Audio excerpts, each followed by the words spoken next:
All right, welcome to the Beef and Chetter podcast. My name is Beefcake. And I'm Chetter. Yeah, so what's going on today, man? It's another day in paradise as your dog freaks out getting a frisbee. Oh, yeah, found the frisbee. That's good news. And now he goes out to the living room, so we're good. All right, so kind of sent you the agenda. What's up first?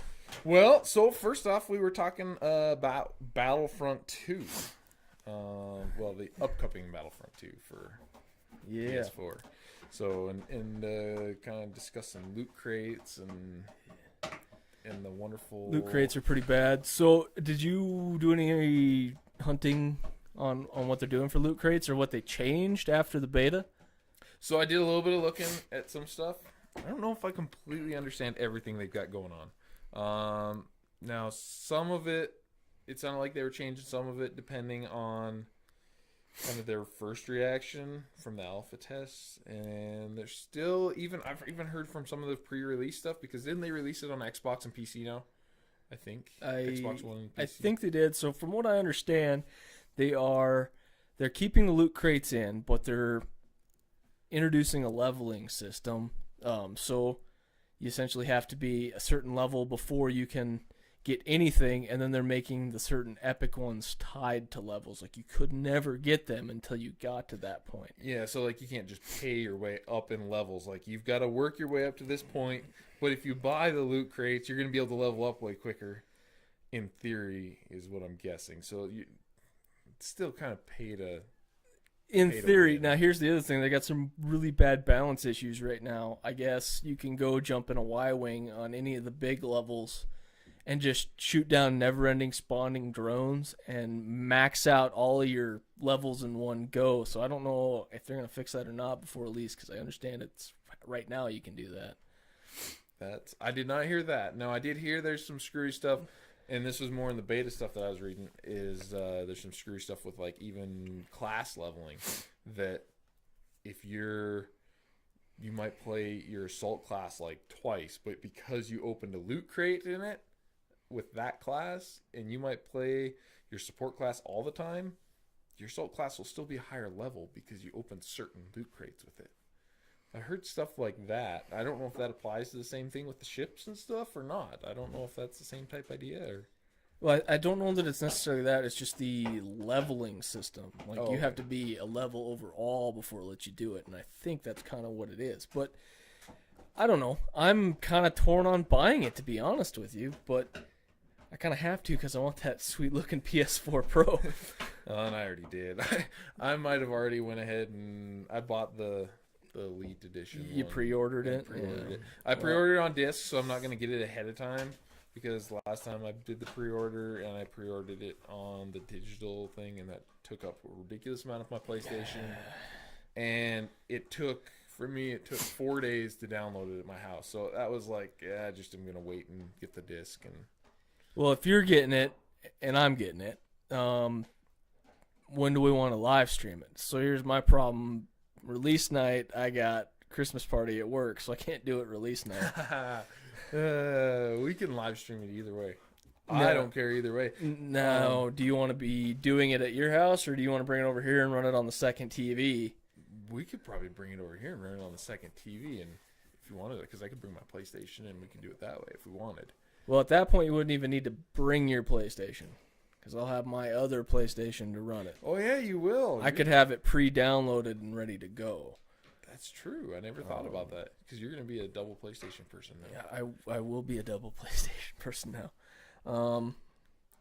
That being the case, do you want to have it shipped here or to the store? House. And then I could do them at lunch. But I already have them shipped to my house. Yeah. Okay. Yeah. Yep. I got to be a pain in the ass. But yeah. No, that's... Well, I think I can get them both done by that night. Well, definitely the next day. Yeah. Well, and for me, even though it is like... Even though the loot crate thing is a pain in the ass, and I'm not going to pay to play, it's going to take me 1,000,000 hours to ever get anywhere, I know. But it's still Star Wars. Still Battlefront. I got to admit, I was checking out the space battle stuff, and it looks amazing. Oh, I know. That's all I want for space battle. Yeah, the space battle looks amazing, and I want the story mode. I like the fact that it's a canon story. I like playing through all the story modes and stuff that way. And Star Wars is awesome. So, Other question: did you see? No, I didn't even check this out. I just happened to see it today. The thing about the heroes versus villains. You know what that's about? so you mean like the big battle where it's like you can be there's like multiple like Kylo Ren. I don't like know. all sorts. They're That was- advertising. I saw it today, and I didn't So, know what the hell it was. I've been watching on Instagram on a few different places. They've got it reminds me of, you remember Heroes and Villains, like when this is talking back to Battlefront 2 on PS2. Yeah, I remember that, and I figured it was that type of game mode, but Yeah, that's what it it's is. the same thing. It's the same idea. Is it's you the ones that I've seen have been like you get like Rey, Han Solo, Luke Skywalker, Yoda, all running around against like Darth Maul and Darth Vader and Kylo Ren, and so it's basically just a whole bunch of heroes just attacking each other, which will be I missed that on Mos Eisley. Have you saw anything about how they're going to do the lightsaber battling? Did they fix that, or is it like the old game where you just keep hacking and slashing against each other? The gameplay that I saw looked like it was a lot of the hacking and slashing, but it was all really fast paced stuff, and it was a lot of like somebody flies in, attacks over here, and they're kind of like halfway defending, but then they run out, and then they come back, and it's kind of like the whole hit and run. So I don't know if it's gonna be. I feel like it's gonna be very much like playing on the old Battlefront 2, playing Mos Eisley, but I don't have a problem with that. I probably won't play that a whole lot because even after when I first was playing Battlefront 2 on PS2, I remember that was like the coolest thing was being heroes and villains, and I did that a lot. But I still like this just playing. So is it Stormtroopers all and stuff. online multiplayer, or can we couch co-op? Well, I mean, we can here, Yeah. but can we do it normally? Yes, we can couch co-op. They do have co-op. That was one reason why I bought it, is because they actually have split screen co-op. Kind of like, I think it's going to be like Battlefront 1 was, where you can do the certain levels. I didn't get into that a whole lot. I just seen it was 2-player, and I'm like, there's not a whole lot of 2-player co-op So games. curiosity, can it do 2-player online? Like we could have 4 people playing? I'm not positive. I haven't heard that. That would be awesome, but I haven't heard that. I'm not saying that's an impossibility. That would be pretty titties, I'm not gonna lie. That would be pretty sweet. Have a guest or whatnot. Yeah. So I guess we're both buying that. Now Need for Speed is a different thing. Yes.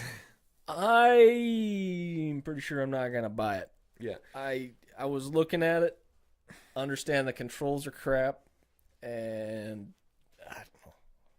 I've read a lot of stuff on it because I was like dead set on buying it. I see Need for Speed, and honestly, what had me sold on it at first was just the fact they had a 55 Chevy Bel Air.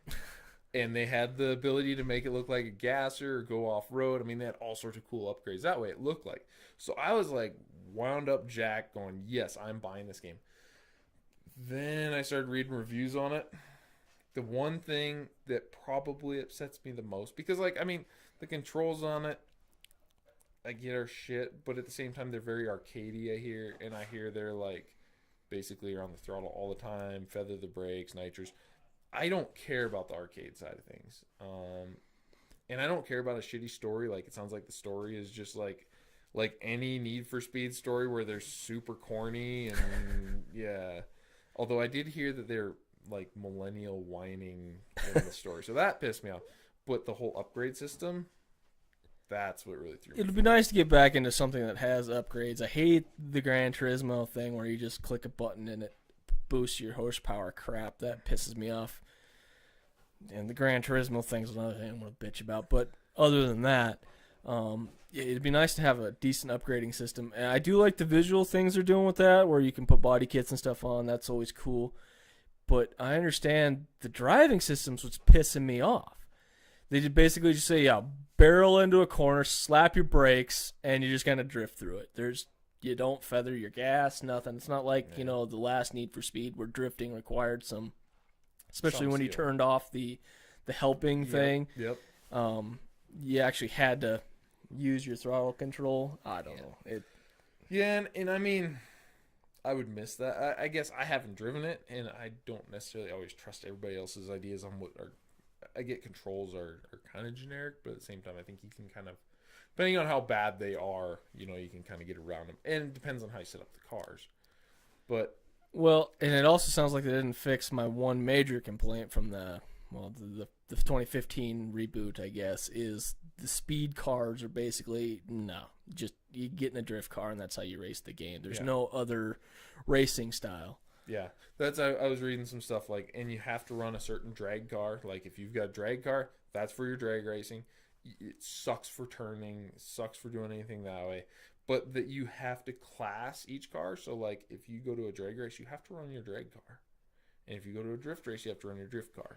I didn't know that. I did read that, that kind of reminds me of Pro Street, which I liked Pro Street. But the only thing I hated about Pro Street was like I had some really cool muscle cars with some really awesome fat tires and stuff under them, and they could do wheelies everywhere, and I only could drive them down a straight line. And at least this, I think you could drive them around. You can still drive them around the world, which would be fun. But I like the ability to go in. I want to turbocharge this thing, so I'm going to buy turbos. I want to supercharge this one instead, so I'm going to buy a supercharger. I want to mess with my different engine upgrades, throughout. Like I can cam it, I can go through, put pistons in it, I can do all that cool stuff, put brake, suspension, and then you can tune it. I like that. And it sounds like this is like you get just a card that just says, hey, you get this engine mod, and it just upgrade your car kind of generically, and it's like based on a percentage, so you get 12% up or something that way, where that's all right, but it's a really basic generic way of doing it. And I don't know if you can buy the upgrades like your body kits. I don't know if you can just buy them or if you're gifted them in those cards and you just get whatever's given to you and you have to kind of wait and do the whole microtransaction thing. I'm going to punch a baby. I'm going to punch a baby. Oh, that pisses me off. Yeah. I can't believe they're doing that crap. Just make them earnable. It doesn't make any sense. No, yeah. I don't get that because... And Gran Turismo, I'm talking to you too, damn it. You need to fix the livery system, damn it. You're pissing me off. I love that I can download other people's liveries. Awesome. But let me edit them. All I want to do is change their shitty wheels. I just want to change their liveries. Yeah, good luck with that. Pisses me off. Yep. Yeah. Yeah. I know the feeling.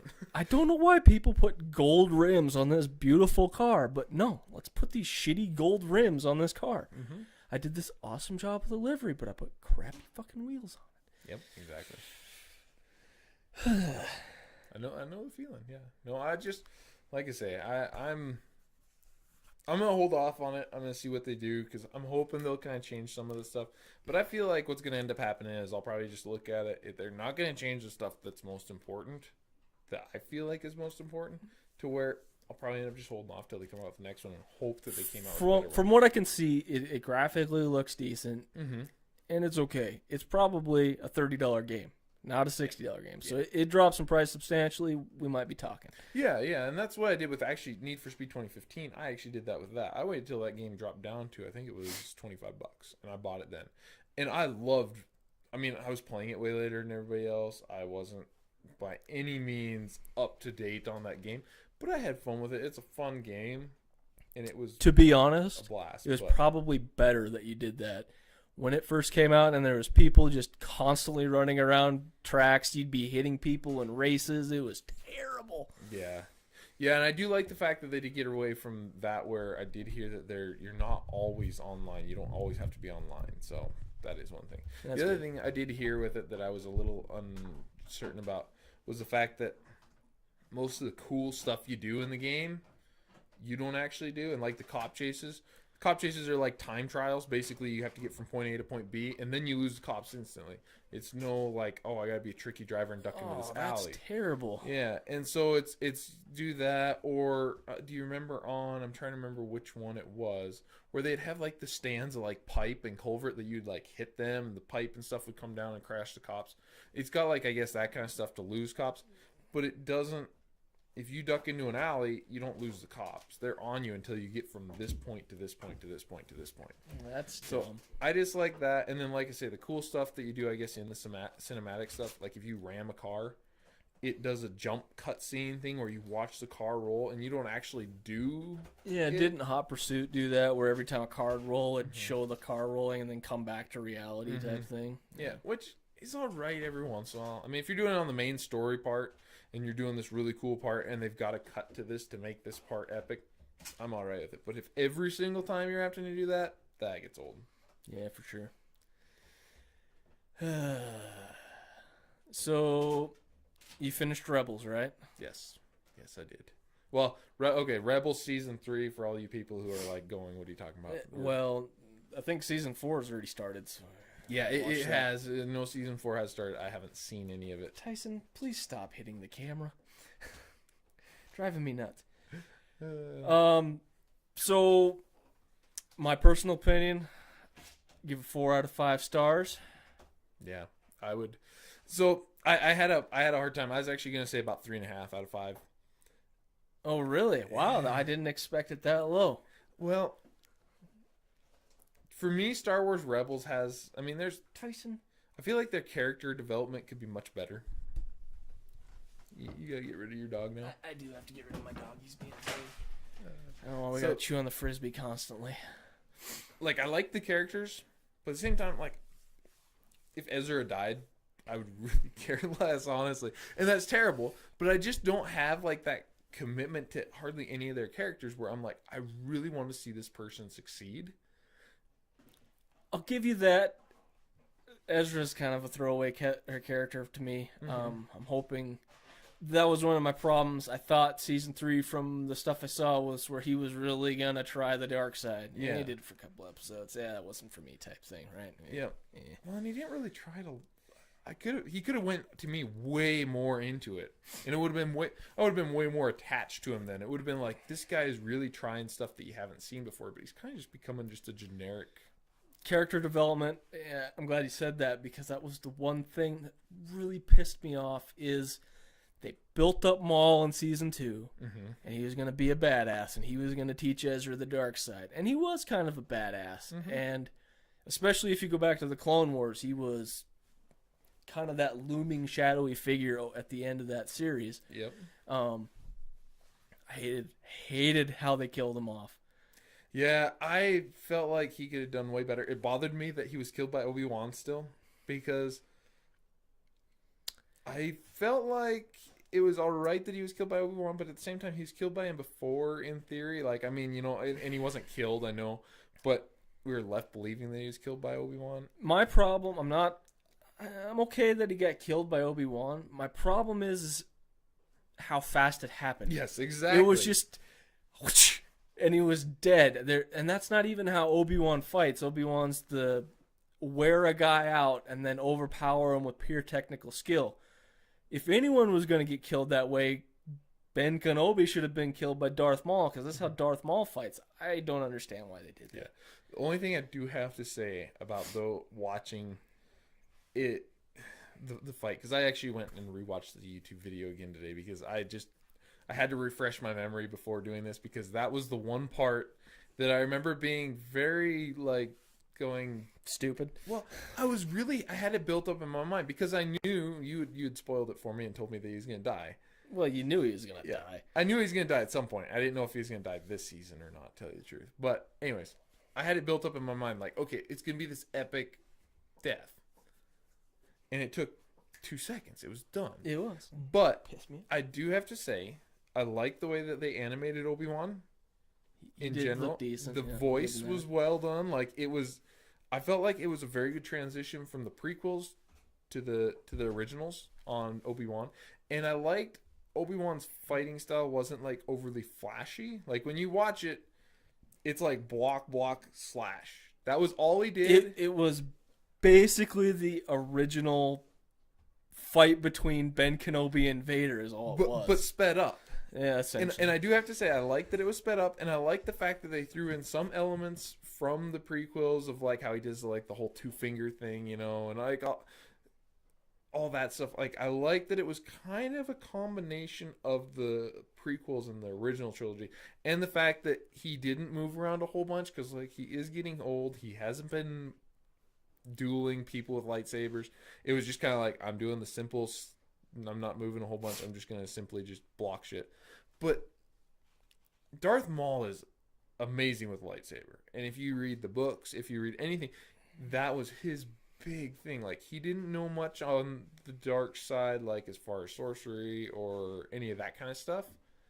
No, and they kind of even showed that he always had to have Ezra do all the stuff to Yeah. get into these places. They did a pretty good job with that, keeping that canon, but it just pissed me off. Yeah, because to me that was the big thing is Darth Maul, and if you read a lot of the stuff, Darth Maul, he spent his Force abilities and basically put him into making his physical side as best as he could, and for him to die like that so quickly, 2 swings.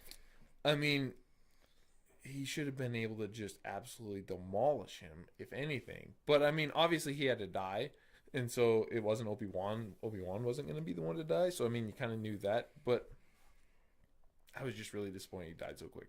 I actually hope that when that scene happened, I was really hoping that that wasn't his death scene. That there would be some sort of, I don't want to say like camaraderie between him and Obi-Wan, but some sort of like, Well, they kind of okay, had that at the end. He accepted his fate, and Obi-Wan was cool with it, but yeah, I don't know. yeah, I just kind of hope that there'd be like this deal of like, hey, you kicked my ass before, I'll just leave it alone. Let's just part ways. You know, we don't have to part on good terms. We don't have to be buddies, but let's just walk out of the desert apart from each other. Well, I didn't think that could happen because He that knew was the about whole Vader. point about. Well, it wasn't even the whole Vader thing. That was the whole point of finding that, putting the holocrons together, Yeah. so you could find Obi-Wan and finally kill him or be killed by him. So I knew it was gonna have to be that, but I don't know. I think they could have made the battle a little more epic, other than just they definitely slash. But Yeah, whatever. they definitely could. What about Bendu? I was actually just about to ask you that. I know what they're getting at, and the new movie coming up, I think, is why they were doing that. Mm-hmm. They wanted to try and say we need Blur the the lines. equal, type thing. But Bendu just pissed me off. He did. He could have been an awesome character. I feel like there was parts that he was like on the verge of being a really cool guy, but at the same time, it would be like, I like him as it built up, and then he'd just say something or do something that would just piss me off. I'd be like, what the hell? And he's, to me, you're talking about somebody who can use both sides of the Force. He doesn't. Only time he really shows it is at the very end of the season. I mean, he shows it a little bit here and there, but I mean, like, I know what they were using him as the wisdom thing, which is fine. I'm cool with that. And you don't want to show your powers or whatever. And even the show of force, the lightning storm that kind of took over. Why would Thrawn even be worried about that? He'd just call it an orbital drop strike and be done with it. Well, and I didn't even really feel like Thrawn was worried about the storm. Like, when I watched it, I got the feeling that it was like, okay, yeah, there's this impending storm, but he was like, just shoot the storm because we know it's that. And then it was more the creepy feeling of, okay, where did he go? Because he just disappeared. You know what I mean? Didn't kill him. So that was kind of I got there was that creepy, eerie feeling of that. But Thrawn's a badass to me, and Thrawn just... So I like what they did with Thrawn. Kind of got a gay voice, but whatever. Yeah. But I think his calculating that they did with him, the always knowing what's going on, was awesome and on point. And I really liked the Thrawn character. He was the dude that saved season 3 for me. Mm-hmm. I would agree. Thrawn was awesome. I actually liked his voice. I thought his voice was like... Because to me, so reading the books and stuff, I always imagine him as being the soft-spoken, just kind of like, I'm just chilling, relaxing. I'm going to kick your ass. I don't have to say that I'm going to kick your ass out loud. I don't have to yell at you. I'm just going to just beat you down, and that's the way it's going to go. And so I like that part of him. Only thing I'm afraid of is with him always knowing everything.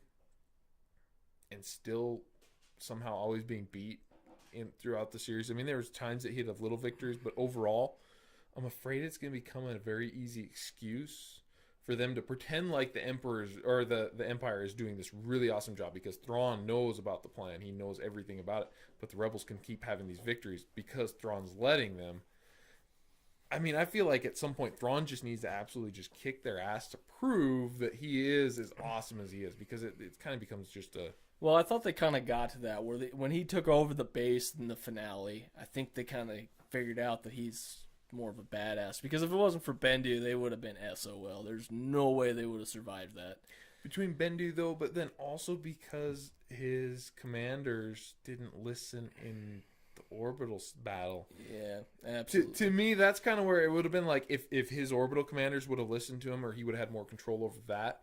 And he would have and they might have just barely escaped with this little, I mean, I felt like it was still enough of a victory for the rebel side, even though they lost the base and all that, that it was still, Thrawn could have absolutely destroyed him even more so. I don't know. I'm not getting the sense of desperation that we had or should have before New Hope. We got it with Rogue One, right? Mm-hmm. The Empire was just bringing it down, but every time you turn around in Rebels, they're just foiling them at every corner, and it makes every stormtrooper look like an idiot, every commander look like an idiot, and that's not the Empire. They're calculating, destructive, unfeeling assholes, and I'm not getting that from Rebels right now. Tyson, stay down. Yeah, no, I agree. It's and I guess there is a buildup. I mean, maybe they're kind of slowly working their way up to that, because don't got a whole lot left. Season 4 is it. Yeah, I know, and that's hopefully we'll see a big escalation here in season 4. Like, I'm hoping that we'll just see a huge change. And one other thing that really randomly bothers me in Rebels, I do not understand Kanan's mask. I don't get why he keeps wearing it, because then half the time he's wearing it, half the time he just takes it off and wanders around. Generally, at least what I noticed is when he's around people other than the main crew, he wears the mask to probably hide his scars. But I don't know. That's the only thing I can think of. Yeah, to me, it's like, you can get away with it. You don't have to have your mask. But so, how do you think they're all gonna die? I don't know if they're all gonna die. I mean, to me, I think Ezra and Kanan have to go down in a hail of gunfire. Otherwise, unless they retcon them in episode 8 somewhere. I've been wondering. And to me, I could see them just kind of disappearing or leaving, going to the Outer Rim, something like that, and fighting little battles. But maybe, I think one of them has to die. I think no matter what, Kanan or Ezra has to die. I mean, I don't think that they both can, because they both were going to survive, then they'd both be still large parts of the Rebel Alliance. I almost feel like if Kanan died, maybe Ezra would turn more to being kind of on the verge of dark side, but just kind of like a gray Jedi-ish, and just kind of disappear off on his own. And I'm not saying it will happen. I'm just saying that's a possibility. I would like to see Ezra turn to the dark side, but I think they're both going to die off somewhere or another. I have a feeling Vader's going to take things into his own hands and get this taken care of. But Hera, I think, was in Rogue One, yeah, so she doesn't die. Yep, Hera will live. Zeb could live. Yeah, He's kind of a throwaway character. He's a throwaway guy to where he could just kind of disappear. And I don't know on Sabine. She could live, because technically you don't really see a whole lot of the Mandalorians in any, after this point, you don't really hear about the Mandalorians, which you actually really don't hear about them in any of the movies other than Clone Wars. You hear about them and you see Jango Fett and Boba Fett, but I mean, other than that, you really don't hear a lot about the Mandalorians, to where I could see her being like, we're going to lead our clan, and we're going to go disappear off into this deal, and we're going to deal with our own shit. So I got a theory that Sabine is going to show up in episode 8. Because awesome. They need the new Han Solo, the kind of above the law or whatever you want to do, shows up in a freighter, saves him type thing. I think Sabine's going to be that character. She's going to be older and just going to pop in there and be I don't know, some wisdom from an The age past. long gone type thing. Yeah. That would be awesome. Because I felt like that was the other thing that I felt was really lacking in this. So Sabine is probably one of my favorite characters in Rebels. I like Mandalorians. Like, the Mandalorian armor is just badass. And I like the fact that they're always able to just kick ass. And I know Ren is the new female lead, but Leia's got to die off in 8 because obviously. Yeah. So they're going to have someone, a strong female, I don't know, what's the word I'm looking for? Leader. Higher up person. Yeah, for Ren to, kind of look You mean- towards. Anyway, You yeah. mean Rey? Or Ray, yeah, Yeah. Ray. Sabine Wren, yeah, get that mixed Sabine up. Wren, Kylo Ren. Yeah, There's too many Rens. There Which are they too are many different, Rens. spelled different. So you don't have to worry about Kylo Ren and Sabine Wren being the same. it's true. But yeah. No, I really hope, though, and I love the fact that she got the black lightsaber, which is just, it's cool. It is. I like the whole Mandalorian thing. So, the Vader problem. I think they're going to injure Vader in season 4. Because, or season 4 is going to be slightly after, part of it's going to be after Rogue One, and they're going to injure Vader. Because he was an animal in Rogue One. He's been pretty strong in this series. And then he's going to go fight Kenobi and do that. So he needs something to go malfunction on his suit, so he has to relearn how to use it or something. I don't know what they're going to do, but they're going to have to figure something out. Well, so they could, though. I could see him leaving it alone. Because It pisses me off. They need to fix it. I know it pisses you off.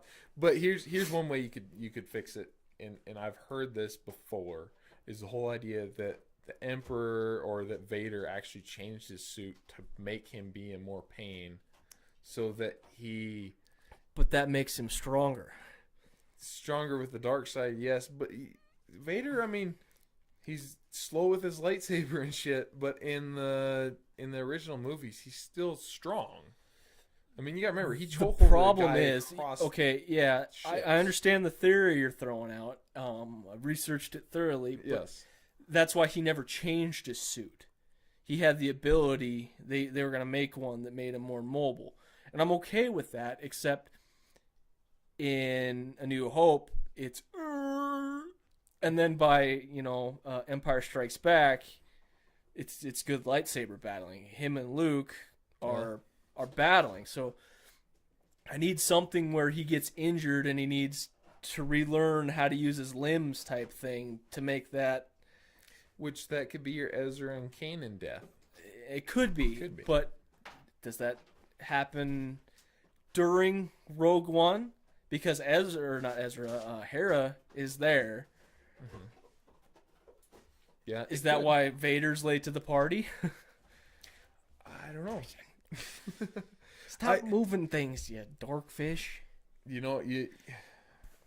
They could extend it out just a little bit between. I mean, there's a possibility that Rebels overlaps Rogue One and even into A New Hope, to where, and it wouldn't overlap a lot, but if they could overlap it, because I mean, you got to remember. So there was the time from when Vader took Leia's ship, and then when they sent the droids down, and there's a little bit of a gap there to where they could mess with something with Vader in that gap if they really. So, wanted other to. question. Remember the theory I told you about Vader being a good guy the whole time? Mm-hmm. Is it possible they bring Ahsoka in Episode 4, turn him back to the light side, and that's why he just barely let Leia get away at the end of Rogue One? It's possible. Because it's not like he ran down the hall chasing those guys. I mean, realistically, he could have just force pushed that dude in the door, pulled him back, Could have. and was took freaking it. Awesome though. I loved that part in that movie. That was possibly one of the best parts of the movie. But Well, I think he had to do it. He had to prove. He had to scare the rebels to make sure they knew that he was still a bad guy, quote unquote. Mhm. and had to put fear. You can't have the Emperor thinking about it. He just had to barely mislay a ship. I don't know. I'm thinking Vader's a good guy. It's possible. It's possible. I'm not going to say that it isn't. I feel like it'd be a really good twist on the story. I don't know if it'll happen. All right. Well, podcast has been about half hour long, so I guess we'll wrap it up. Maybe next one will be probably just before episode 8, so we'll have to do our theories and go from there. Yeah, that way we can sound really stupid on the internet while exactly. I was actually, when you texted me about podcast ideas, I wrote on an email or a reply back, and I said, I think we should do episode 8 ideas. And then I was like, we're gonna sound really stupid like 2 weeks later after this comes out. I'm fine with looking stupid though. Oh, I know I look stupid on the internet anyways, but it's just one of those things. Yeah, I could see that. But yeah, no, that works for me. Definitely. All right. Well, thanks for tuning in, ladies and gentlemen. We'll call that a day. Yeah, thank you.